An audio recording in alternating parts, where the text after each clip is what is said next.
Всем привет, дамы и господа, с вами Алексей. Топ-10 раз, несколько важных событий произошли в один и тот же день.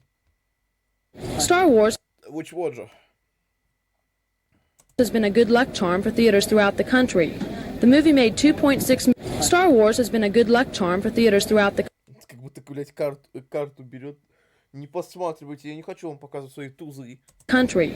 The movie made $2.6 million nationally during the first 3 days it played. Welcome to Watch Mojo, and today we're looking at some of the weirdest series of events that happened during the same period of time, whether it be on the same day or within a few weeks. In Times Square, an awesome sight as hundreds of fans stood outside to watch the final episode on one of the world's largest television sets. Toy Story 3 and the Final Firing Squad. So long, partner. Toy Story 3 was hotly anticipated by audiences who had waited 11 years since the И только сейчас я могу сказать. Toy Story 3 was hotly anticipated. В этом фильме был Тоторо. Когда я смотрел этот мультфильм, будучи маленьким на DVD, я вообще не знал, кто это, блядь. Какой Хаяо Миядзаки. By audiences who had waited 11 years since the previous Toy Story film. It was released in the US on June 18th, 2010, and would go on to rake in more than $1 billion. Мне кажется, у меня был свежий диск. Oh, it was fantastic. I am not disappointed in the least. It was worth it. Да.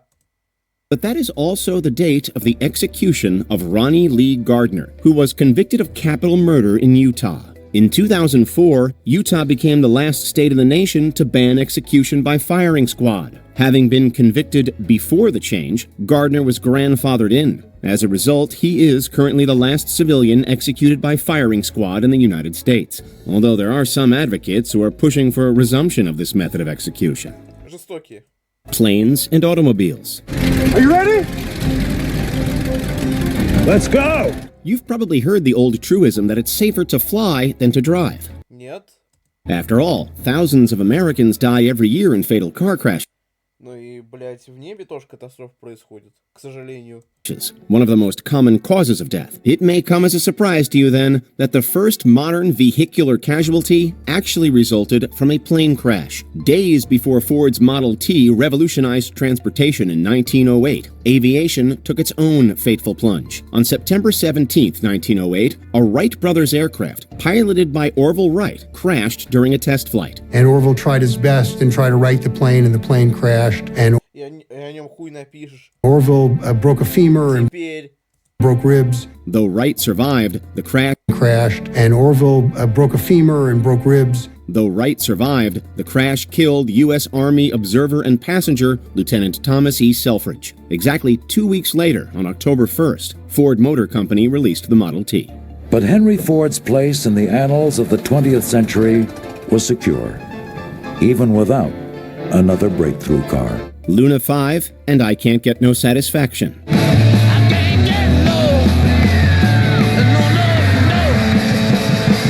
Что там кинули?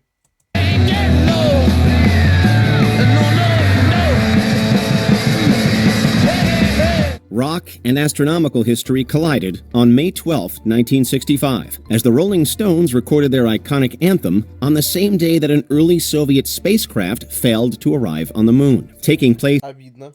in the midst of the Cold War, the Luna 5 mission was an ambitious attempt to make contact with the moon, but Это еще не только холодная война, это еще и космическая гонка.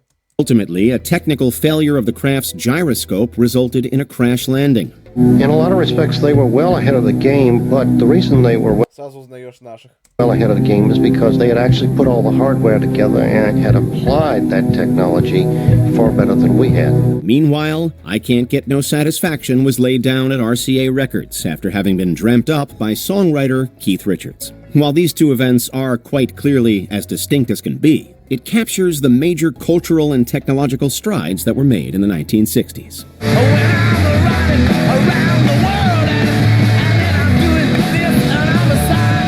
Star Wars and Shakespeare. There's a very bad feeling about this. О, Чуи, бедный Чуи. Turn the ship around. Yeah, I think you're right. The year 1977 saw a number of big events and changes around the world. France executed its last ever prisoner by guillotine. Apple released the Apple II, kicking off the personal computer revolution. The revolutionary Apple II.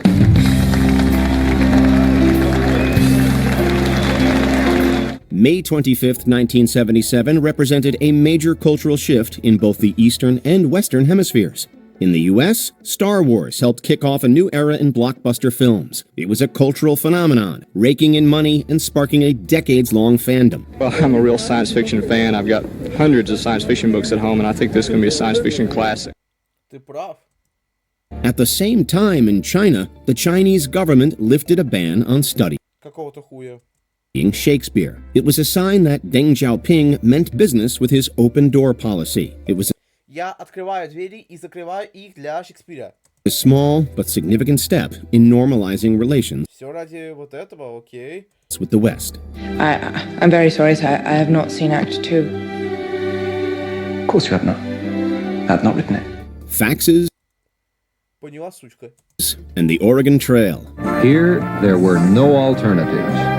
All who traveled west had to pass Independence Rock, the most famous landmark. Я помню, как мы с любимой играли в Геншин, и там тоже нужно было скалу проходить или залезать на нее, а там, оказывается, был тоннельчик, ёпта. On the trail. Nowadays, fax machines are mostly antiques for everyone but the IRS, but you may be surprised to learn just how old they are. On May 22nd, 1843, intrepid pioneers set off for the West in search of a new life. This great migration set out to create a brave new world. Settlers on that fateful journey were the first of many such wagon trains setting out on what would come to be known as the Oregon Trail.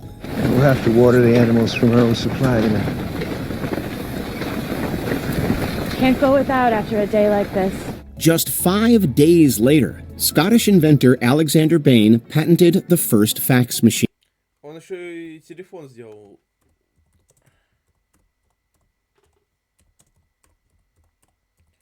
Это тоже Александр... А, это Грег Александр Белл. While pioneers braved the Саня Белл. wild frontier, Bain was mapping out a Белл, это звонок. До меня только сейчас дошел. future Типа, он изобрел телефон, у него фамилия Звонок, а по нему можно звонить. where documents could be transmitted over wires. Seinfeld and Sinatra. It was a show about nothing. I mean, most TV is about nothing. At least this show was honest about it, you know? And now there's going to be some show where most TV is about nothing. At least this Да, мне нравится приписка Seinfeld fan. show was honest about it, you know? And now there's going to be some show... А может быть и B-movie был ни о чем, ну, Джерри Сайнфилд такой, а напишу-ка я фильм ни о чем. Ну, про пчелу. Влюбленность пчелы к человеку. Which pretends to be about something, but it'll be really about nothing, and what are we going to do? It's an eerie twist of pop culture fate that Jerry Seinfeld's iconic sitcom and Frank Sinatra's final curtain call occurred on the same day. Светлая память. On May 14th, 1998, as the sun set on Seinfeld's groundbreaking run, the legendary crooner Sinatra passed away. In later years, he continued to perform, even at a time when he could have retired to live a life of seclusion with his wife Barbara. Sinatra, a titan of mid-century music and style, represented an era of classic glamour and smooth sophistication. Seinfeld, on the other hand, was the quintessential 90s sitcom, defining a generation with its neurotic humor and mundane charm. The coincidence felt like a cosmic generation with its neurotic humor and mundane charm. The coincidence felt like a cosmic nod to the changing of cultural guards. One era's sophisticated vibes giving way to a more self-effacing future in pop culture. Jerry! Jerry! He wants to talk about Jerry! He wants to talk about Jerry! Jerry! Jerry! Disney World and slavery. Да, этот фильм уже попадал у меня сегодня в реакцию. Песни Юга. Топ 50 фильмов, вызвавших массовую негативную реакцию. К сожалению, это видео недоступно в некоторых странах. Поддержите его своим лайком, просмотром. I ain't gonna be telling you no more stories.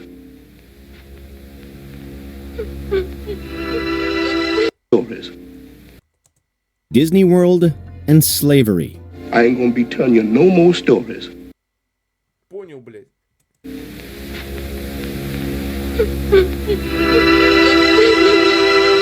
Sylvester McGee, the last known American-born enslaved person, died on October 15, 1971 in Columbia, Mississippi. Just 2 weeks earlier and a few states over, the most magical place on Earth, Walt Disney World, opened its doors to the public. McGee's passing marked the end of an era of unspeakable hardship and historical injustice. If his age is true, he would have been the last surviving emancipated slave in the country when he died in 1971.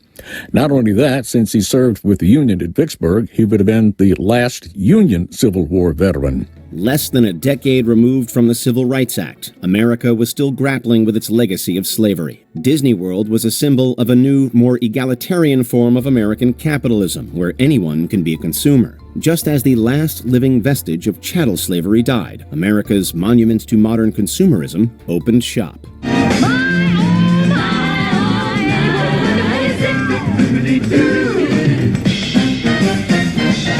JFK, Aldous Huxley, and C.S. Lewis. And it was so incredible. These two men died the same day, dying in such a different circumstances. Aldous Huxley, JFK, and C.S. Lewis were as different as thinkers come. One, a prophet of dystopian futures.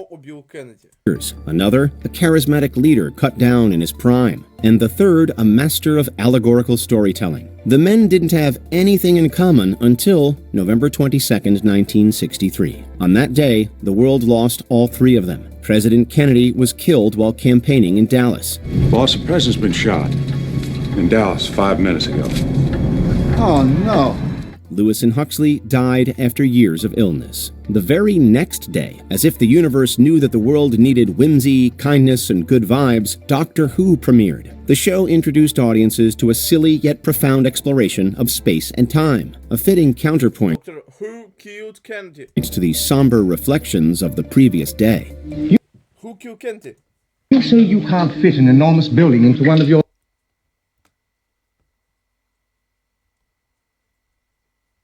Вот настолько до старого. smaller sitting rooms? No. But you've discovered television, haven't you? Yes. Then by showing an enormous building on your television screen, you can do what seemed impossible, couldn't you? Apollo 11 and Chappaquiddick.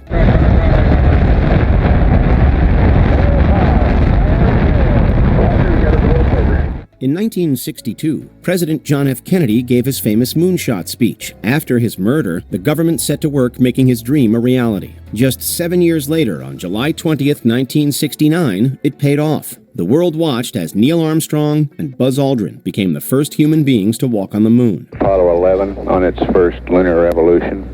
You got a good view there, Neil? Yeah, I sure do.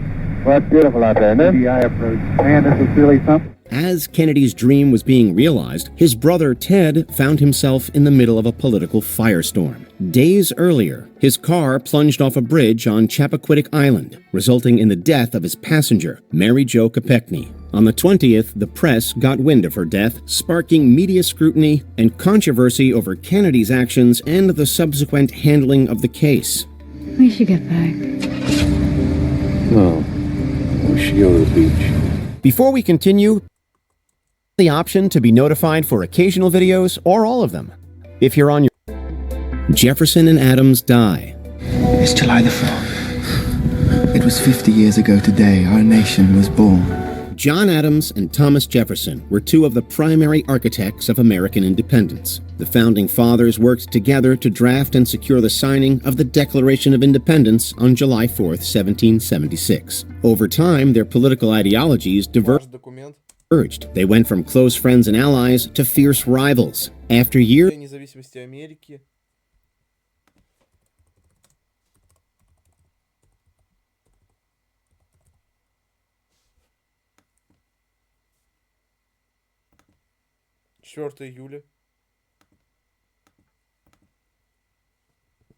Years of silence, they reconciled through a remarkable exchange of letters, rekindling a deep respect for one Я тебя уважаю, я тоже. Давай сделаем